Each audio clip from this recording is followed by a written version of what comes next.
Live for the Bill Ford Tough Studio. Boomer Esiason, Greg Giannotti. It's Boomer and Gio on the Fan. Simulcast across the country on CBS Sports Network.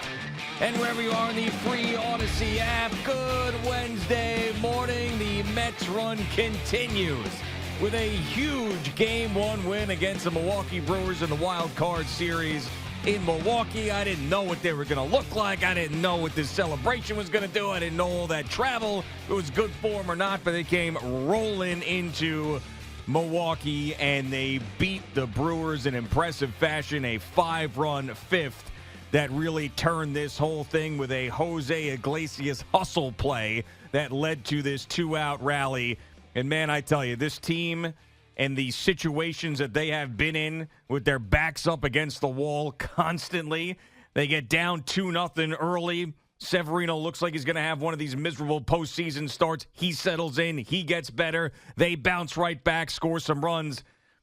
We said the Brewers are going to score, but what type of Mets offense was going to show up? The best one did yesterday. Good morning, Boomer. How are you? You know, I got to say, it was also at the perfect time of day. Oh, yeah. I mean, it was great. You know, you're done by 7:30. Everything's good. You settled in, watch the VP debate and all that other stuff. But I have to say, here's one thing that is probably hidden, although for us Met fans who can appreciate what happened yesterday, maybe it's not so hidden.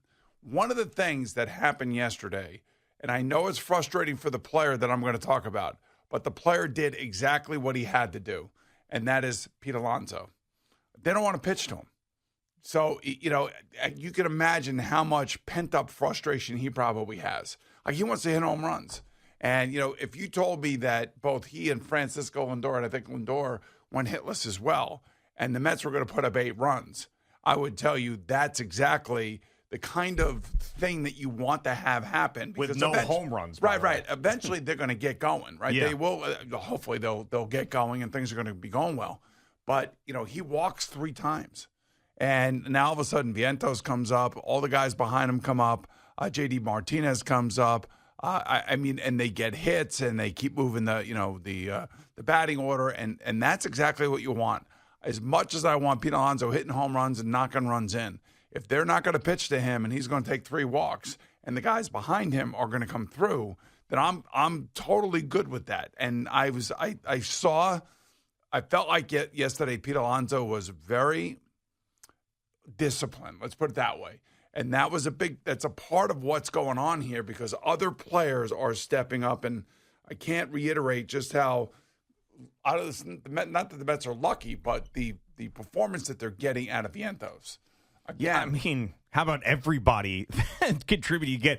You could pick out any number of guys yesterday that got big hits in big situations. I mean, from the Iglesias diving and getting to first base and keeping that inning going, from J.D. Martinez coming up after how much he was been slumping the last several weeks, and to fight off a pitch and get that. It was, as they say, death by 1,000 paper cuts. What they were doing is shoots that single out into right field. If it was Jesse Winker's 2-run triple, I mean, this is, if you're going to win in the postseason, we've seen the opposite with the Yankees for years in the playoffs, where their offense goes silent. If you're going to win, you got to get contributions from 1 through 9. You have to. You cannot have that black hole at the bottom of the lineup, and the Mets certainly did not. You mentioned how Alonso and Lindor both didn't have offensive days. They didn't hit a home run, and they still scored 8 runs. I mean, that right there shows you that they can win all sorts of ways. Well, and the other thing too is Luis Severino. As you know, as we're sitting there watching the first inning, like, this is not going to be good. But he finally settled down, and Jose Buto was great. And you know, they're set up now. They have their pitching rotation set up. They have their bullpen set up. They just are in the right place at the right time with the right set of circumstances surrounding them. Now, if they can win today, that would be awesome. Get a couple days rest, and boom, here we go to Philadelphia. Yeah, I mean, that would be amazing, and you're right, it is all set up, but it never always works out that way. I mean, you would have thought that this game yesterday would have been all set up for the Brewers, and they jump on the Mets 2-0, and of course the Mets come back and beat them. But you're right. I mean, you've got Minaya on the mound. You've got Maton and Diaz, who didn't pitch yesterday. You've got the 1-0 lead in the series. You're right. You got to go get it. I mean, you do not want to go into that game 3 with everything being lined up the way that it is, especially on the road in Milwaukee after them winning a game. So, I mean, this, even though it's not an elimination game today, it almost feels like it is because you want to get this one. So, Iglesias and Taylor, David Stern's guys. Yeah. I mean, again, coming through, and all you can say is that, they're pressing all the right buttons. And, if they're going to hit the way they're hitting and they're going to come up with timely hits the way that they have, especially in game 1, obviously, in the 8th and 9th inning, and then yesterday, the way that it kind of unfolded after getting down 2-0, a lot of people are posting at us, you and me, and I'm sure they're doing it to Al as well, that there's something special about this team, something special about this team. Maybe there really is something special about this team. And it's only game 1, but it was an impressive game 1. It was an impressive performance. And the fact that Luis Severino found his pitching mojo the last, I think, 4, 5, and 6, those innings, he found his way back into the game, if you will. And I got to say, they played, with the exception of one miscue out in center field, where I felt like, oh, here we go with the Brewers. And they're going to remind me of the 2015 Kansas City Royals. It was the Mets who did a lot of the great base running. And the Iglesias dive into first base, although they say never do that. Yeah. That time, I think that it actually did give him an opportunity to be safe at first. And that's the kind of thing that you love to see as a fan. Yeah, well, of course, especially from a guy's been doing it all year, and the thing that I'll say that's different about this team, I think, is the fact that they really trust one another, and they really bought into what Carlos Mendoza was saying when they were celebrating that, hell, everybody had us dead, we were sellers, and you came back, you proved everybody wrong, and you could just tell, like, communication in the outfield between outfielders. There's never any, like, collision. One guy peels off right away. When they get up there and they have a meeting on the mound, they're all hugging each other. There seems like there's this special feel with this team. They trust each other so much, but none of that could matter. But I will say that the really good thing that makes you excited about what could happen with them, and they still could lose this series, is there's many examples of teams that did not have the best regular season record winning a World Series, getting to a World Series, slaying dragons. I mean, you go back last year, the Arizona Diamondbacks. You go back to the Philadelphia Phillies 2 years ago. You go back to even the team that beat the Mets in 2006, the Cardinals. I think they were 82 and 80 that year. So there's so many examples of that. I mean, if you just said Winker and Martinez, and a Winker triple was awesome. I mean, when you just say those two guys, where have they been? Yeah, right, exactly. And they showed up yesterday, and maybe they showed up yesterday because maybe everybody else was exhausted. I don't know. I don't know what the situation. I don't know why it is what it is.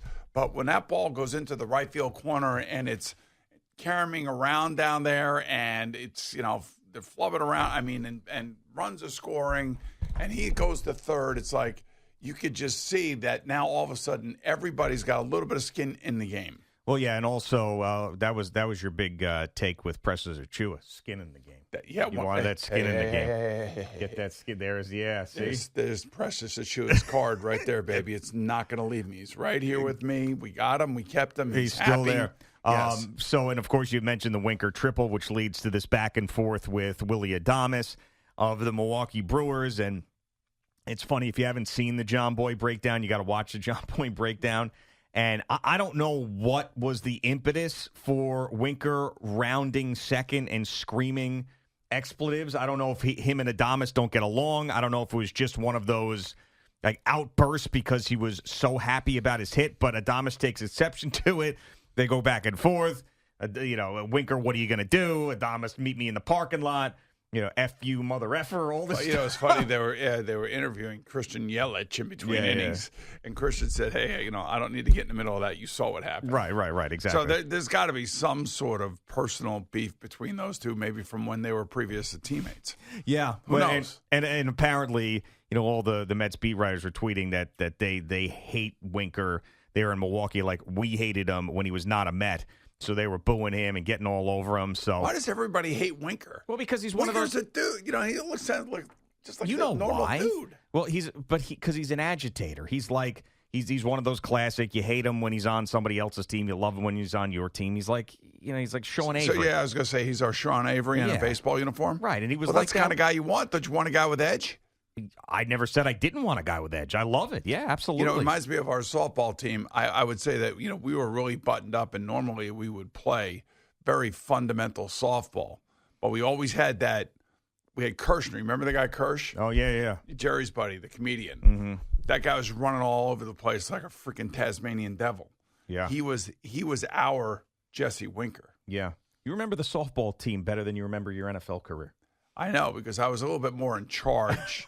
In my NFL career, I had to worry about playing quarterback first. Yeah. But in softball, I had to really, truly take ownership and stock in the roster and who was playing and where they were playing and how they were playing and whether or not I needed to have a one-eye conversation with somebody. Yeah, and I know this is just I wore 2 or 3 different hats with that. Sure, certainly.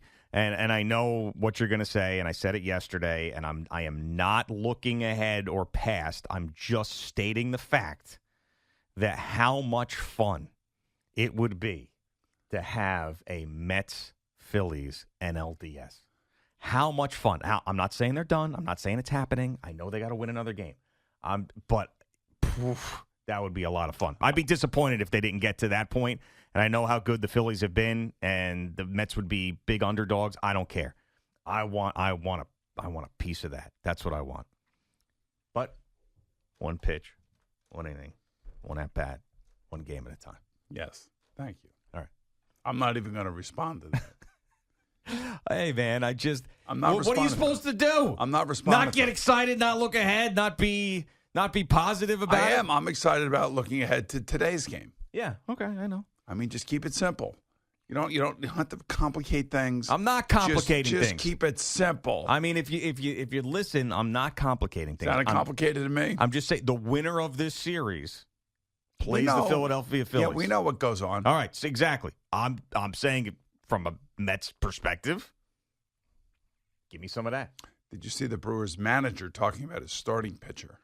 Yes, and taking him out, and yes, and yeah, he had no idea what was going on. He sounded like a politician that got boxed in about Tiananmen Square.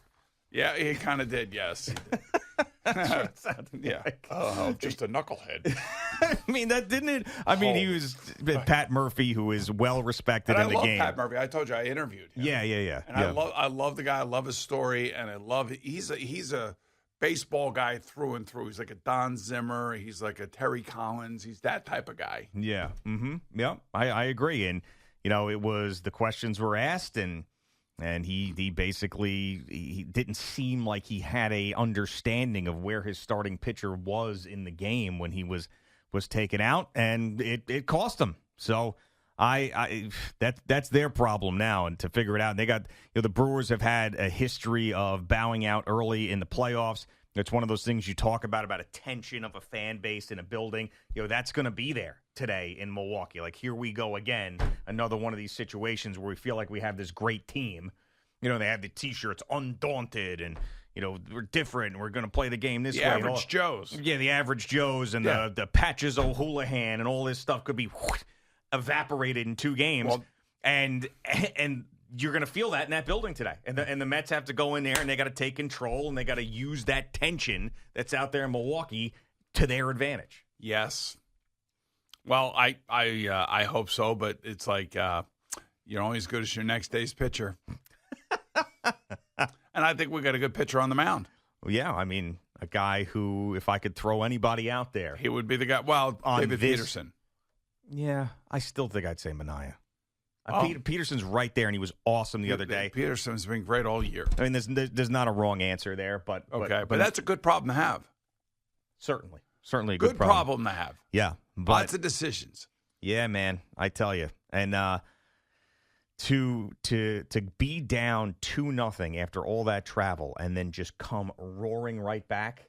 That to me was the most impressive thing out of anything. Getting contributions from guys we haven't seen give consistent contributions over the last month. Yep, that's right. That's the key. That's the playoff thing. That's the thing that they keep talking about. It's a new season. It's a new beginning. It's a new way of doing things. And if they're not going to pitch, to Pete Alonso, and he's not going to be fishing, and he's just going to go to first base, and that's the game. That's what you have to do. Maybe he gets one pitch at bat to maybe drive or whatever. Yeah. But if you just get on base and just keep passing it along, that is the unselfish thing to do. That's the way to get on base. That's the way to play as a team and don't be selfish. And, that was what I took out of yesterday's game, which was really was a nice thing to see because, I didn't know, like everybody else, I had no idea what to expect. Yeah, so the game one against the Phillies would also be Saturday. So the Yankees also play Saturday, and game one against the Phillies is also Saturday. Be a big Saturday, Well, I'm not worried about Saturday. Okay. I mean, I'm worried about Wednesday. Today's October 2nd. Yep. It's Wednesday. You and I personally have a big day. Oh, I'm very excited. And I'm looking forward to that. And I don't need you talking about anything other than Wednesday. Okay. It's Wednesday. You got it. Now, the next game is tonight. Mm-hmm. So we got a 7:30 game tonight on ESPN, Wednesday. That's it. Got it.